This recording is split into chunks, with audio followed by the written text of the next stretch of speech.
السلام علیکم ورحمۃ اللہ وبرکاتہ۔ الحمدللہ وکفی وسلام علی عبادہ الذین اصطفی، اما بعد۔ قال رسول اللہ صلی اللہ علیہ وسلم اتقوا اللہ وعدلوا بین اولادکم، رواہ البخاری۔ محترم ناظرین و سامعین کرام، جیسا کہ آپ دیکھتے ہیں کہ سماج و معاشرے کے اندر، کنبہ اور خاندان کے اندر ظلم و ناانصافی کا بول بالا ہو رہا ہے۔ گاؤں اور محلے کے اندر لوگ ایک دوسرے کے ساتھ ظلم کرتے ہیں۔ عدالت اور انصاف کا نام و نشان دور دور تک مٹتا جا رہا ہے۔ ظلم جو ہے نا بڑھتا جا رہا ہے، ناانصافی عام ہوتا جا رہا ہے۔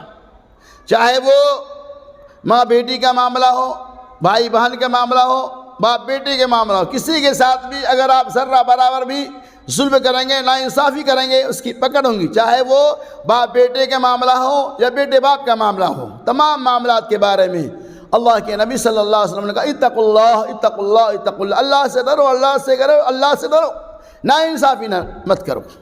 حضرت نعمان بشیر رضی اللہ تعالیٰ عنہ کہتے ہیں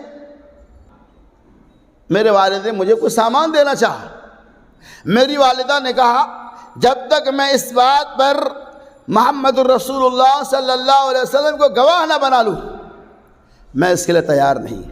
میرے والد محترم محمد الرسول اللہ صلی اللہ علیہ وسلم کے پاس گئی، آپ صلی اللہ علیہ وسلم کے سامنے معاملہ رکھا گیا۔ آپ نے کہا کیا تمہارے پاس اور بھی اولاد ہے؟ کہا ہاں۔ کیا سارے اولاد کے دیتے ہو؟ کیا یہ سامان سارے اولاد کو برابر دو گے؟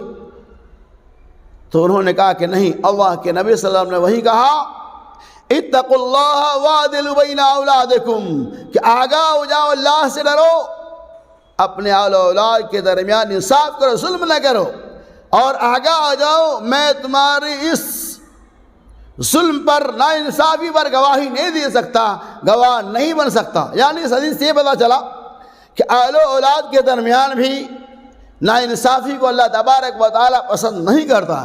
ایک اولاد کو کچھ زیادہ دے دے، ایک اولاد کو کم، اسلام اس کی اجازت نہیں دیتا۔ اسی بات کی ترجمانی اس حدیث پاک کے اندر نبی صلی اللہ علیہ وسلم بیان کر رہے ہیں اتقوا اللہ وعدلوا بین اولادکم، اللہ سے ڈرو اور اپنے اولاد کے درمیان انصاف کرو۔ آپ انصاف کریں۔